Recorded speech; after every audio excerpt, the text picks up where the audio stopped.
नमस्कार मित्रांनो आता आपण आलेलो आहे सातगाव पठारावरील आंबेगाव तालुक्यातील पेठ या गावामध्ये. मित्रांनो, मुक्ताई देवीचा यात्रा उत्सव आणि सुलतान आणि झेंडा केसरी पर्व पहिले येत्या 21, 22 आणि मेगा फायनल 24 तारखेला या पेठ या घाटामध्ये होणार आहे. या यात्रेचे मुख्य आयोजक प्रसिद्ध बैलगाडा मालक ब्रिजेश रखमाजी धुमाळ हे स्वतः आयोजक आहे या यात्रेसाठी भरघोस अशी बक्षीस आहे. एक नंबरसाठी थार आहे, 2 नंबरसाठी ट्रॅक्टर, 3 नंबरसाठी बुलेट, 4 नंबरसाठी स्प्लेंडर अशी भरपूर अशा टू व्हीलर आहे आणि बक्षिसांचा महाकुंभ या घाटामध्ये पाहायला भेटणार आहे. आज घाटात आलेलो आहे. घाटात आल्यानंतर आज घाटाचं कामकाज चालू केलेलं आहे. येत्या 21 तारखेला ही यात्रा आहे, त्यामुळं आज घाटाचं कामकाज चालू केलेलं आहे. आज आपल्याला ब्रिजेश रखमाजी धुमाळ बैलगाडा संघटनेचे सर्व कार्यकर्ते इथं भेटलेले आहे. आज या घाटाचं यात्रेचं नियोजन आयोजन या व्हिडिओच्या माध्यमातून आपण पाहणार आहे. किती गाडा मालकांना या यात्रेमध्ये संधी भेटणार आहे. तर चला या व्हिडिओला सुरुवात करू.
विशाल भाऊ नमस्कार. नमस्कार. सुलतान झेंडा केसरी मुक्तादेवी यात्रेचा उत्सव आहे. किती तारखेला यात्रा आहे? यात्रेचं स्वरूप सांगा. खूप मोठी यात्रा आहे. आंबेगाव तालुक्यातील पेठ या घाटामध्ये यात्रा होणार आहे. कसं आहे यात्रेचं स्वरूप? श्री मुक्तादेवी यात्रा उत्सवानिमित्त सुलतान झेंडा केसरी ब्रिजेश रखमाजी धुमाळ बैलगाडा संघटना आयोजित यात्रा ही आंबेगाव तालुक्यात पहिल्यांदाच भरती. मोठी यात्रा थारची. थार आहे, ट्रॅक्टर आहे, बुलेट आहे आणि डिलक्स गाड्या आहेत. यात्रा पहिल्यांदाच आपल्या तालुक्यात भरती. तालुक्यात सातगाव पठारावरती पेठ या गावात भरती. त्याच्यामुळे यात्रेचं नियोजन मोठं आहे. सेमी फायनल, मेगा फायनल होणार आहे यात्रेत. 21-22 तारखेला पहिली फेरी, 24 तारखेला फायनलचा थरार आपल्याला पेठच्या घाटावरती पाहायला भेटेल. किती गाडा मालकांना संधी भेटेल या घाटामध्ये? गाडा मालकांना आपण 300 गाडा मालकांना संधी देणार आहे आपण. ते पण टोकन लिस्ट फुल झालेली आहे. 300 गाडा मालक. आता टोकन पूर्ण झालेत का? कसे राहिलेत? काही टोकन हे पूर्ण झालेले आहेत. कसं असं आता तुमची संघटना आहे, नियोजन कशा प्रकारे राहील यात्रेचं? ब्रिजेश रखमाजी धुमाळ बैलगाडा संघटनेच्या वतीने सर्व कार्यकर्ते, पेठगाव समस्त ग्रामस्थ, पेठगाव सातगाव पठारावरील सर्व पंचक्रोशीतील सर्व मान्यवर, आंबेगाव तालुक्यातील यांच्या सर्वांच्या मार्गदर्शनाखाली यात्रा होईल. काय काय बक्षीस राहणार आहे यात्रेसाठी? ह्या यात्रेसाठी बक्षीस 1 नंबर फायनलसाठी थार गाडी राहील, 2 नंबर फायनलसाठी ट्रॅक्टर राहील, 3 नंबर फायनलसाठी बुलेट राहील, 4 नंबर फायनलसाठी स्प्लेंडर गाडी राहील. तिथून खाली डिलक्स गाड्या राहतील. घाटाच्या महाराजासाठी काय राहील? घाटाच्या महाराजासाठी भव्य ट्रॉफी राहील. आकर्षक बारीसाठी 5,555 रुपये पहिला दिवस व दुसऱ्या दिवशी सुद्धा तसेच राहील. 20 फुटावरनं काय राहील बक्षीस? 20 फुटावरून कांड लावल्यास 5,555 रुपये. परिचय द्या पहिल्यांदा तुमचा. मी संजय कोंडे पवळे, माजी सरपंच ह्या गावचा आणि सध्या पंचायत समिती सदस्य आंबेगाव. आता ह्या घाटामध्ये गावची यात्रा झालेली आहे बऱ्याच. ह्या वर्षी म्हणजे नवीनच एक उपक्रम आहे, सुलतान झेंडा केसरी पर्व पहिलेच नियोजन होते ह्या पेठ घाटामध्ये. तर कसं काय एक नियोजन असं आणि सुलतान आणि झेंडा केसरी हे नाव कशा प्रकारे दिले? म्हणजे आता सुलतान आणि झेंड्याच हे नाव कसं दिलं याचं कारण असं आहे का आमच्या गावची यात्रा होती आणि त्या यात्रेमध्ये ब्रिजेश शेठ त्यांना काही गाडा बैल काही माहित नव्हतं. ते एक व्यावसायिक आहे, मुंबईला त्यांचा मोठा व्यवसाय आहे. परंतु ते यात्रेला आले आणि ह्या ठिकाणी मला चांगलं आठवते, ते ह्या ठिकाणी बसले होते आणि बसले असताना त्यांनी गाडा पळताना पाहिलं आणि एक बारी पहिल्या नंबरमध्ये झाली आणि ती बारी झाल्याच्या नंतर त्यांच्या पाठीमागच्या म्हणजे युवकांनी जो जल्लोष दाखवला त्यामध्ये त्यांना खूप काही वेगळं वाटलं आणि मग त्याच दिवशी त्यांनी निर्णय घेतला का आपल्याला एक बैल घ्यायचा.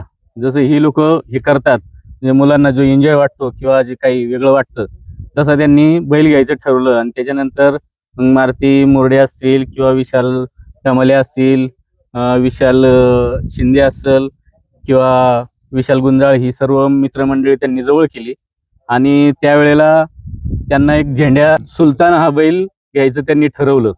आणि तो सुलतान बैल घेतल्याच्या नंतर त्या सुलतान बैलांनी एवढ्या घाटामध्ये बाऱ्या आणि सर्व घाटामध्ये घाटाचा राजा किंवा फायनलच्या बाऱ्या जिंकून दिल्या आणि त्यातनं त्यांना बैलगाड्याची शौक लागला, म्हणजे त्यात खूप रस वाढत गेला.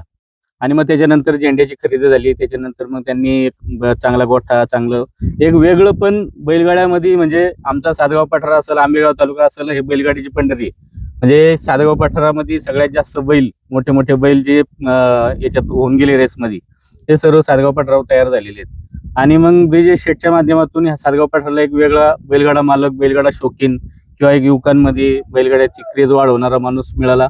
आणि त्याला सगळ्यात मोठं पाठबळ हे झेंड्या आणि सुलताननी दिलं. म्हणजे बरे 3-4 वर्ष झेंड्या सुलताननी त्यांचं नाव मोठं केलं.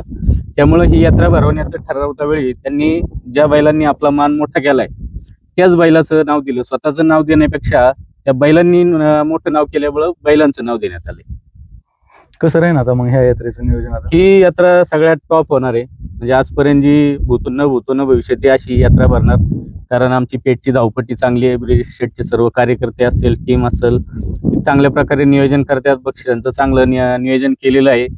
आणि आता ही मधल्या पिरियडमध्ये येणारी यात्रा त्याचप्रमाणे चांगल्या नियोजनामुळे यात्रा एकदम टॉपची होईल अशी आम्हाला आशा आहे. मित्रांनो, यात्रा कमिटीचे अध्यक्ष पण आज आलेले घाटामध्ये. पाहून नमस्कार. नमस्ते. पहिल्यांदा परिचय द्या तुमचा. मी मारुती अर्जुन मोरडे, पेठ. कशा प्रकारे राहील ही यात्रा तुमची सुलतान आणि झेंड्या केसरीची? सुलतानांनी झेंडे म्हणजे बैलांची यात्रा चांगल्या पद्धतीने मोठं म्हणजे शिस्तीची आणि व्यवस्थित पद्धतीने, आकर्षक पद्धतीने यात्रा होईल. कसं राहील नियोजन काय तुमचं? नियोजन टोकन प्रमाणेच गाडी सोडली जातील आणि मध्ये काही कोणाला चान्स मिळणार नाही. जे टोकन लिस्टला नाव आहे तशा पद्धतीने गाडी सुटतील. घाटाचं कामकाज आता कधीपासून आणि कसं आता चालू झालं? घाटाचं काय आजपासून चालू झालेलं आहे. 2-3 दिवस घाट क्लिअर होईल. 2-3 दिवस. आळ्याचं वगैरे कसं नियोजन असेल? आळे व्यवस्थित आहे.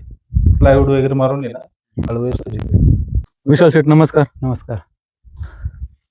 खूप मोठी यात्रा आहे ही. या यात्रेची आतुरता सगळ्यांनाच लागलेली आहे, पुणे नगर जिल्ह्यातील सर्व गाडा मालकांना. तर कशी राहील ही यात्रा एकदा सांगा. यात्रा ही अतिशय सुंदर, अतिशय शिस्तबद्ध आणि संपूर्ण पारदर्शक करण्याचा प्रयत्न आम्ही यात्रा कमिटी या ठिकाणी करणार आहे. काय काय सुविधा भेटेल गाडा मालकांना इथं आल्यानंतर? गाडा मालकांसाठी आळ्याला, संपूर्ण आळ्याला प्लाऊडचं काम या ठिकाणी आम्ही करणार आहे. बसण्यासाठी पब्लिकला मांडव, दोन्ही बाजूनी मांडव, सावली, मोठे स्टेज, बैलांना दोन्ही साईडला सावली, उभं राहण्यासाठी खाली झोपायला आल्यानंतर, आणि रॅकची व्यवस्था या ठिकाणी आम्ही ह्या वर्षी थोडी वेगळ्या पद्धतीत करणार आहे. यावेळेस सगळ्यांना दिसेल. नियमावली काय आहे मग गाडा मालकांना? नियमावली ही अतिशय कडक राहणार आहे या यात्रेत. नियम आणि नियमातच गाडी हे टोकन पद्धतीने सुटले जातील. एकही गाडा आधीमध्ये घेतला जाणार नाही. पाहून नमस्कार. नमस्कार. परिचय द्या पहिल्यांदा. मी विशाल गुंजाळ. ही पेठ नगरीचं एक व्यक्तिमत्व आहे आणि ब्रिजेश शेट धुमाळ बैलगाडा संघटनेतले एक सदस्य आहे. टोकन झालेले का आपल्याला? टोकन ही लिस्ट 100% फुल झालेली आहे. म्हणजे आपण जे पहिलं टोकन 300 गाड्यांची संधी देणार होतो, 300 गाडे फिक्स झालेले आहेत. त्यासाठी आता एक ग्रामस्थांना एक आपली विनंती आहे, गाडा मालकाला एक विनंती आहे की तुम्ही टोकनासाठी आता फोन करू नका. ही आपली यात्रा आता टोकन लिस्ट फुल झालेली आहे. ज्या टायमाला आपण पुढल्या यात्रा भरू त्या यात्रेमध्ये 100% सर्वांना आपण संधी दिली जाईल. त्याकरता ज्यांचं कोणचे चुकून आपण राहिलं असेल तर त्यांनी फोन करू नये, यासाठी आम्ही दिलगिरी व्यक्त करतो.